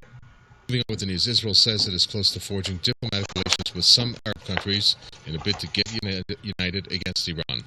Foreign Minister Avigdor Lieberman says that he's been holding secret talks with officials from Saudi Arabia and Kuwait in the past few years. Riyadh and Kuwait City, which do not recognize Israel as a state, have both denied any such negotiations. Lieberman says within a year or so, contacts and talks will no longer be secret. Israel, which is widely believed to possess nuclear warheads, accuses Iran of seeking nuclear weapons. Tehran is a signatory to the Non-Proliferation Treaty and says nuclear arms have no place in its defense. But you did get you can always catch the bias there. Did you notice how they said Israel's got a ton of nuclear weapons and yet they don't want Iran to have them? And they do. They have over 400, I think. They're alleged at having. Basetown votes in referendum, the independence from Spain. So we got another area that's following in the footsteps of Catalina and Spain wanting to separate. Spain's already rejected the proposal from Catalina to secede from Spain. They put forth a referendum where a lot of people voted on it. You're seeing this throughout Western Europe, where you just had the Veneto area over in Italy voting, saying, hey, look, we're paying all the taxes and all of our money's going to South Italy. You're not doing anything here. So a lot of people are taking these steps saying we want to succeed from the Union. I think we even have it here in the States, and I covered it, and I can't remember the exact state, but you have that same type of movement here where a lot of people are tired of the federal government and a lot of their actions. So it's very common. You're seeing it a lot more. You're starting to see it a tremendous amount throughout the world out there. How about this? We're hopping over from global unrest over to Obamacare. This next one is the legal challenges of Obamacare. You probably haven't heard, and this is just a story that just came out. It's a case. A federal appeals court in D.C. is debating the challenges to the provision of affordable care that could completely destroy the law's stated goal of offering affordable health coverage. It will take down the individual mandate, which will gut the statute, and you basically have 3 Republican appointees looking at it. And what happened is you have the case is Helbig versus Sebelius, and it deals with American health benefit exchanges. The exchanges were created with the idea that enough people use them to sign up for health insurance that the cash put into the system would make it easier and more affordable for the people. Obamacare dictates that individual states can either set it up or operate their own. They can either go through the federal or operate their own. Only 16 states, including the District of Columbia, currently run their own exchange. Herein lies the problem. Depending on the various factors, including income levels, people signing up through the state and federal exchanges may be eligible for subsidies. A little-known challenge being argued at the District of Columbia deals with the government's definition of who is eligible for tax credits. The IRS claims that they have the authority under law to grant subsidies to people enrolling in both state and federal exchanges. The challengers, however, argue that only the states have the authority to grant tax subsidies, and it's unlawful. So the IRS believes that it has the power to dispense billions of dollars in federal spending. Now they're looking at this case. It's going to take a few months to determine. Even if they decide against Obama and his administration, the Obama administration can take, the federal government can request that a large panel of judges review the same case. Who knows? Maybe then they'll have a bit more of a liberal bias with those judges. Premiums are on the rise, even though it's the Affordable Care Act, and we thought we were led to believe it would be more affordable. We're not seeing that with the increased premiums. In the meantime, some more sticker shock over soaring Obamacare premiums as a new survey of insurance brokers shows health insurance premiums in several states have skyrocketed by more than 50%. Our chief national correspondent Jim Mango is live in D.C. with more. Jim? Hello, John. Well, a recent survey of 148 insurance brokers shows Obamacare sending premiums rising at a faster clip than in recent memory. Listen. So this was the largest percentage increase in any quarter since they've been doing this survey. But a 12%, 11% increase on average across all the states, that puts it at the upper end of any increase we've seen for decades. Now, that is the national average in a Morgan Stanley survey, but the rates in some states are soaring. There's specific states with exorbitant increases. Delaware had a 100% increase. Florida had a 37% increase. Pennsylvania, 28% increase. 53% increase in their premiums. And the survey said the reason was not medical inflation, but rather Obamacare. There are certain regulations or certain requirements of benefits that had to be in there, and because of that, it's driven up the cost of these benefits. 10 essential health benefits, along with more than 20,000 pages of regulations. The current increases are for the first policies issued under Obamacare in 2014, but insurance companies will soon have to set rates for 2015 as well, and analysts fear the increases now mean even bigger increases next year. Affordable Care Act. Aren't you guys glad it's so affordable? Recent survey says 148 insurance brokers show that Obamacare is going to send premiums rising at the fastest clip in decades, about 12%, 11% increase on the average across all states. So it puts it at the upper end of the increase we've seen for decades. You heard him on there say that Florida, 37% increase, Delaware, 100% increase, Pennsylvania, 28%, California, 53% increase. There are certain regulations and certain requirements that had to be in there, which are driving up the cost. And that's not even taking into consideration the increases in the copays and the deductibles. Yes, I am in the medical arena. I'm a medical consultant, and I'm very familiar with a lot of this stuff.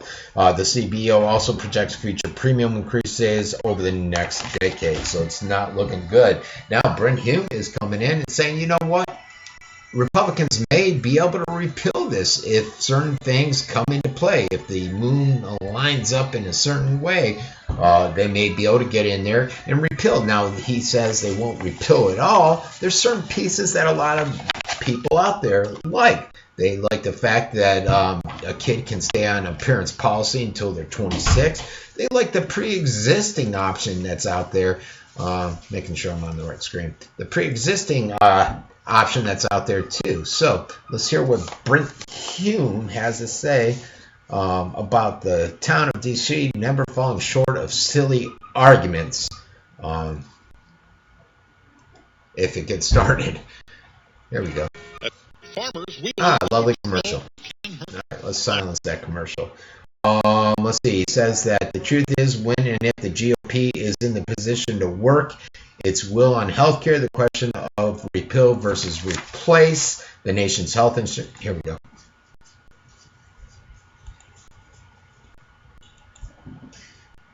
What happened? For changing the Affordable Care Act up on Capitol Hill. Senior Francesco GC each morning for my frequent heartburn. Because you can't what the heck?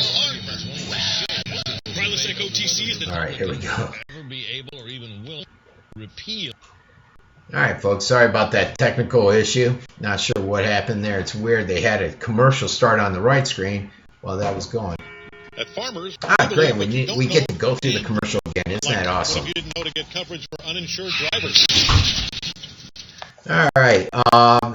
They're also saying in another report, which I'll cover real quick. Well, this commercial I think is ending. Here we go.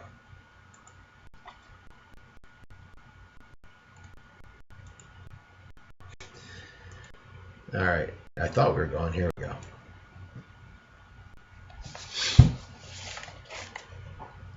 I was doing so well today, too, without technical issues. Oh, my God. Don't tell me another commercial. At Farmers, we make you smarter. We're getting out of here. All right, you guys get the gist of basically what I told you that Brendan was going to cover there. Also, in another report, this is from Stephanie Condon at CBS News. Over the course of 2014, an average of 6 million Americans will have health insurance through the new Obamacare marketplaces, according to the CBO. CBO said that 12 million more non-elderly people will have health insurance in 2014 than would have had the absence of Affordable Care. Says critics of Affordable Care Act have pointed to surveys suggesting that the large portion of the Obamacare enrollees had previously covered plans which were dropped. The CBO clarifies that the estimate of the 12 million does involve some of those. They said that the report also projected that the coverage provision of the law will cost $36 billion, which is $5 billion less than they originally projected. So that's Obamacare at its best for you. Now we're going to go over to one of my favorite subjects. Oh, before we hit Obamacare, this is something I didn't realize. I don't think too many of my clinics know this too, and some of them do sell these DME products. For years after Obamacare became law, the Department of Health and Human Services is notifying Medicare providers and suppliers of a new fingerprint-based background check. All individuals who hold a 5% or greater stake in a Medicare supplier or provider that is categorized as high risk will be subject to that requirement.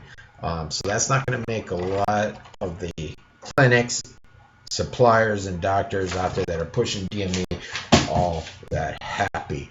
Over to Common Core. This is on a school teacher that is resigning basically from Common Core, and she slams the system, part of the system, and says it's the opposite of teaching. She basically came on and said that let me make sure you guys are on the right screen first of all. Yes, you are. All right, she came out and basically said that the Colorado public school teacher resigned from their position in high school English teacher to protest the Common Core standards. Pauline Hawkins wrote, "I can no longer be part." Create your own custom. Here we go. Skater.com. Colorado teacher is packing up her classroom at the end of this school year, and she's doing that because of the new Common Core standards. Pauline Hawkins has been teaching English in Colorado for the past 11 years, but she took to her blog, which was viewed nearly 70,000 times, and resigned in a post over what she calls a system that punishes students. Pauline Hawkins joins me now. Pauline, welcome. Good to have you here. Well, tell me, what was it that bothered you so much about the Common Core? The biggest thing that affected me was with my own son. He's in third grade, and the changes that are happening right now in the elementary school level are just insane. You know, he is struggling to keep up with where they want him to be, and he'd come home every day crying. So specifically, if you could, Pauline, tell us, what is it about the Common Core? What are they? How is it changing teaching? How is it changing learning, in your opinion? It's become very specific. It has, certain things that they want us to teach. All the way up from kindergarten all the way up through high school. They have certain skills that they want the kids to have at a certain time, at a certain age, at a certain grade level, and kids just aren't made like that. We're all different. Right.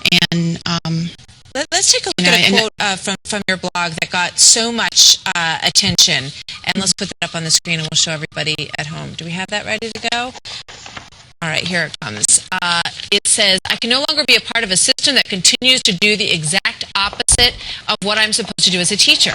I am supposed to help them think for themselves, help them find solutions to problems, help them be productive members of society. Instead, the emphasis on Common Core standards and high-stakes testing is creating a teach-to-the-test mentality, which is a stress for our teachers and for our students. But, let me ask you one thing about this, because, we've all seen these terrible stories about how middle of the pack the United States has become in math and science. And so many of us grew up in a world where we were number one in all of these areas. And now we're, 25th in math, 27th in science, and people say that's not acceptable, and that these tests are supposed to help us get back to those levels. No?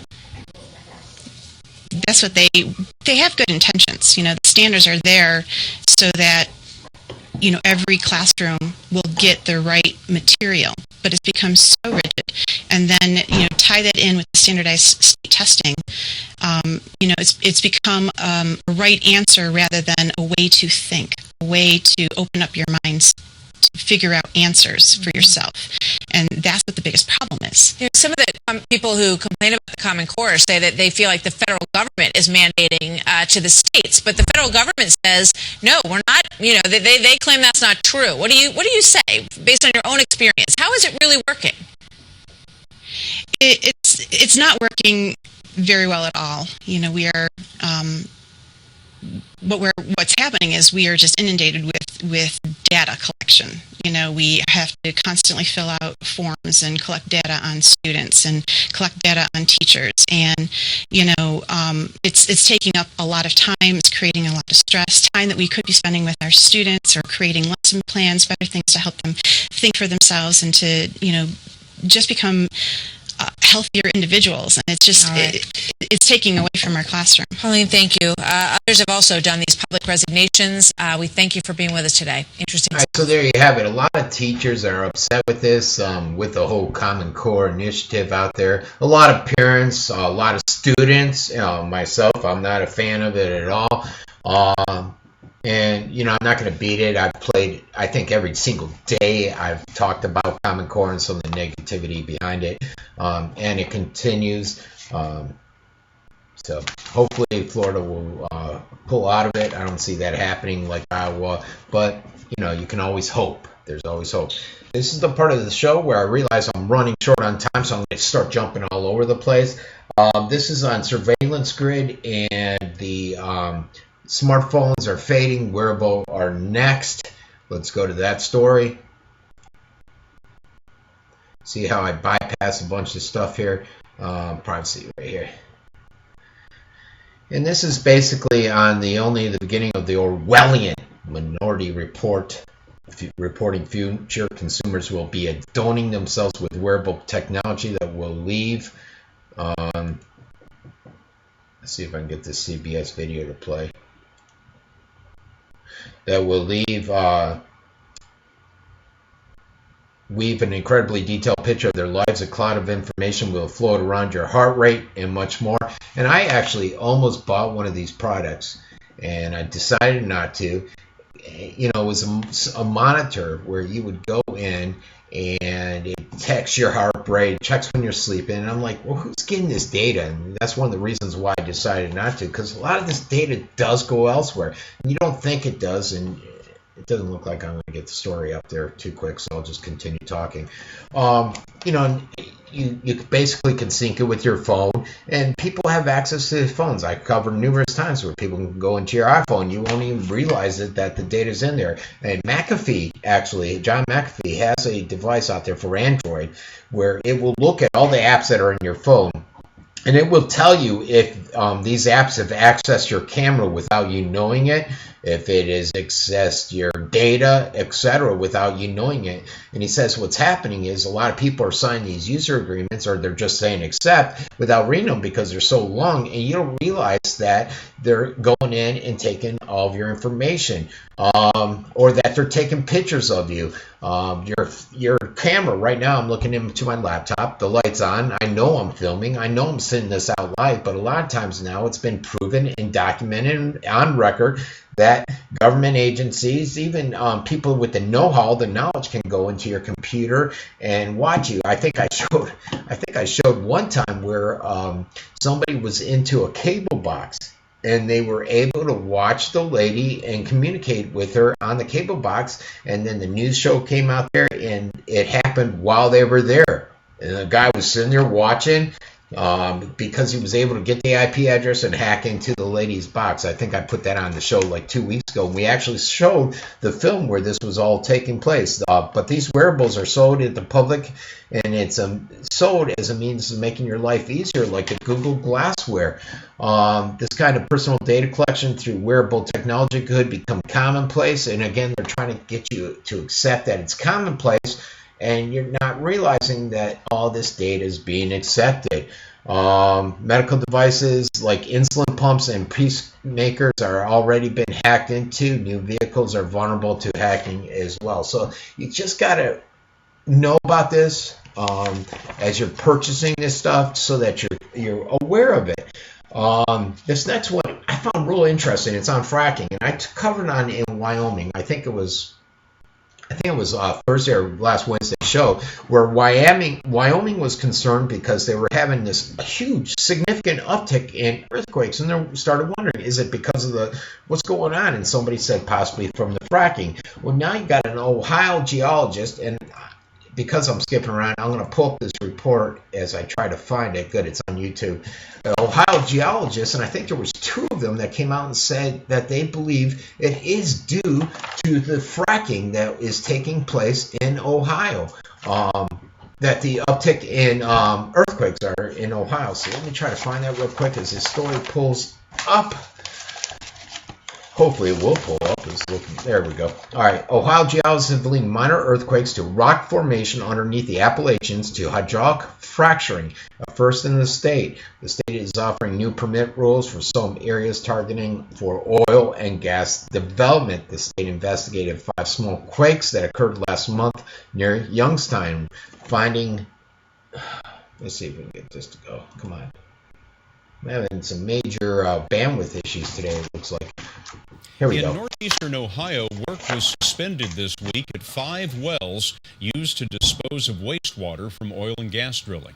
The suspension follows a dozen minor earthquakes in that area since last spring, and an earthquake expert believes the 2 could be related. We asked Michelle Miller to look into this. This is the magnitude 4 earthquake, which occurred on New Year's Eve, very close to Youngstown, Ohio. John Armbruster is a seismologist at Columbia University. Before March, there had not been a recorded earthquake in Youngstown, Ohio. Since then, there have been 11. Never felt an earthquake before, and it was just an experience. So Ohio state officials asked Armbruster to investigate. These earthquakes were sitting there waiting to happen. We have triggered these earthquakes. Armbruster believes the trigger was this Youngstown well that disposes of contaminated water trucked in from Pennsylvania and beyond. The water is a byproduct of oil and natural gas extraction called fracking. The disposal well pumps thousands of gallons of the waste into rock a mile or more below. Armbruster says the fluid may have made its way into an earthquake fault line. Pumping the fluid into the fault encourages the fault to slip. Armbruster says seismic readings allowed him to pinpoint the epicenter of the quake near the Youngstown well. It was about a kilometer from the bottom of the disposal well. But drilling companies and some scientists are skeptical. 177 similar wells in Ohio have operated without incident. The technique has been used since the 1930s in more than 100,000 wells across the nation. Tom Stewart is with the Ohio Oil and Gas Association. It has happened with regulatory certainty, regulatory excellence, and it's the best way to take care of this waste stream. Clusters of small earthquakes near wells in Oklahoma, Texas, and Arkansas have also drawn scrutiny.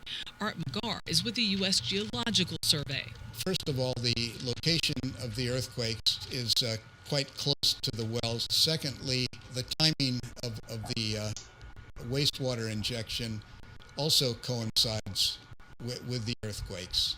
As for Ohio, officials have shut down the Youngstown well until they can be certain of the risks.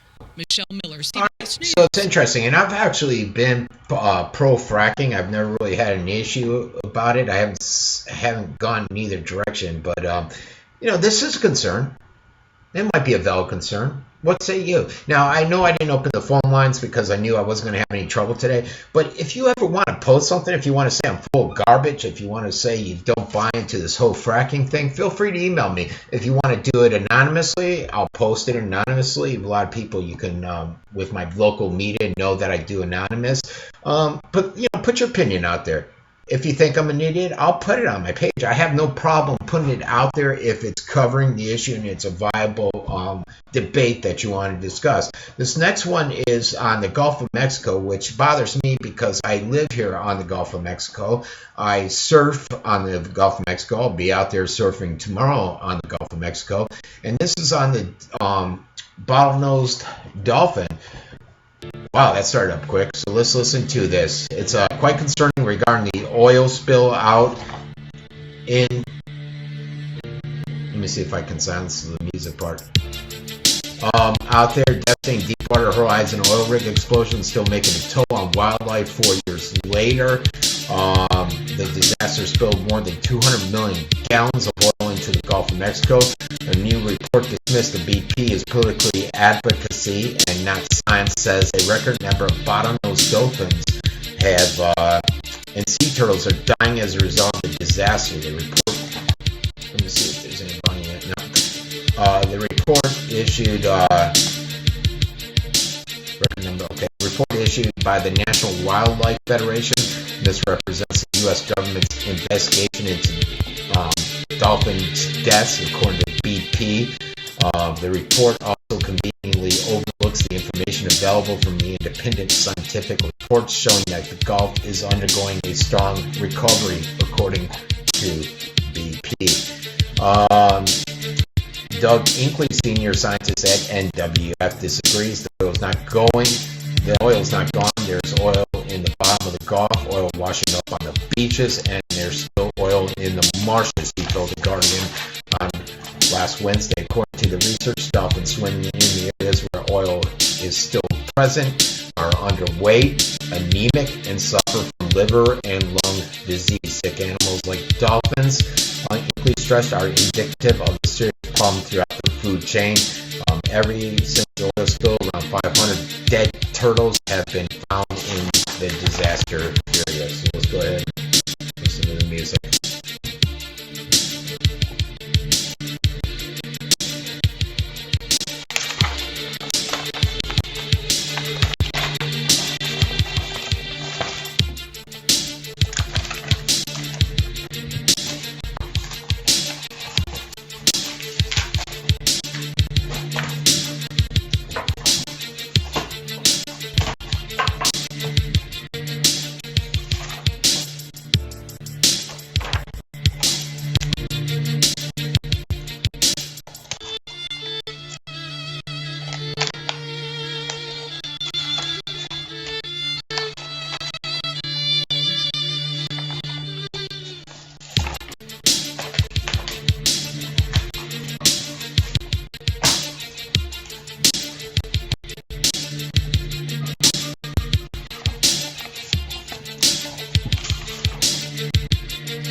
right, so there you have it. It goes along with a lot of stuff. Even locally here, you'll have the local city put out a message that we just spilled 500 gallons of raw sewage into the water system. But hey, we were quick enough to get it all cleaned up, and there is no impact on the water or your health. And yet they think people will buy that. Do you buy that? Do you buy that 500 gallons of raw sewage could spill into your water and not impact it whatsoever because the city was quick and decisive in getting there and cleaning it up? Yeah, I got a Brooklyn Bridge to sell you. Bird flu infection sounds alarms in Japan. The Japan Ministry of Agriculture announced on Sunday's statement that the DNA test confirmed that the H5 strain of the virus at a chicken farm in Kumamoto Prefecture, after the owner on Saturday reported many sudden deaths among the 56,000 birds it held. Authorities also ordered the culling of another 56,000 birds. This is the first confirmed outbreak in 3 years. Local authorities banned the transportation of chickens from the affected farms until they can find out what's going on. Let's see, 6 minutes left, so we're vaccine. Everybody knows I'm big on vaccines, and this is the 10 reasons why flu shots are more dangerous than the flu.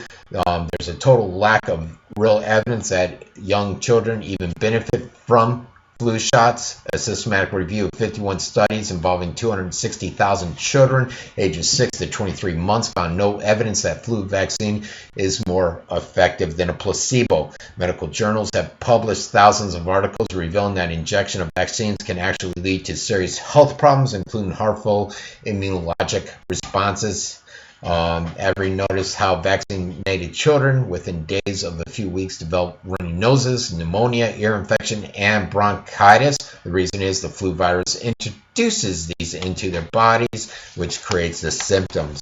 Number 4, in a known fact that flu vaccine contains strains of the flu virus along with other ingredients. Now think about the impact such as a vaccine can have over someone with a suppressed immune system. Number 5 is blacked out. I can't see it. Number 6, there's mounting evidence that flu shots can cause Alzheimer's disease. Number 7, the Center of Disease Control appoints a 15-member. No idea who that is. I wonder if that's my car. Research shows that overuse of the flu vaccine and drugs like Tamiflu and Relenza can actually alter flu viruses, and something just came out that Tamiflu isn't even that effective, even though we've been stockpiling it, the United States government. There's enough evidence that shows that the ingredients present in flu vaccines can actually cause serious neurological disorders, and trying to guess what strain the vaccination against each season has proved to be more effective than guessing game. Okay, and I think that's actually my car, which I got to go pick up. So I think we're going to end it. We're going to end it 4 minutes early. No overdrive today. I actually could do overdrive. I could probably do another hour. This is all the news that I didn't get to, folks. I know, I got to go to 3 hours, and I keep saying that, but once I get enough sponsors so that I can hire someone to handle the job that makes me money, then I'll consider the 3-hour extension. If you're interested in sponsoring the program, just go to thefrancescoabbruzzino.com. If you want to write something and get it on the site about how you agree with me, you don't agree with me, etc., go to my Facebook page, Educate, Inspire, and Change, and we'll put it out there. Anything else? Any good, bad, the good, the bad, the ugly. Until tomorrow, this is Francesco Abbruzzino. Everybody have a great night.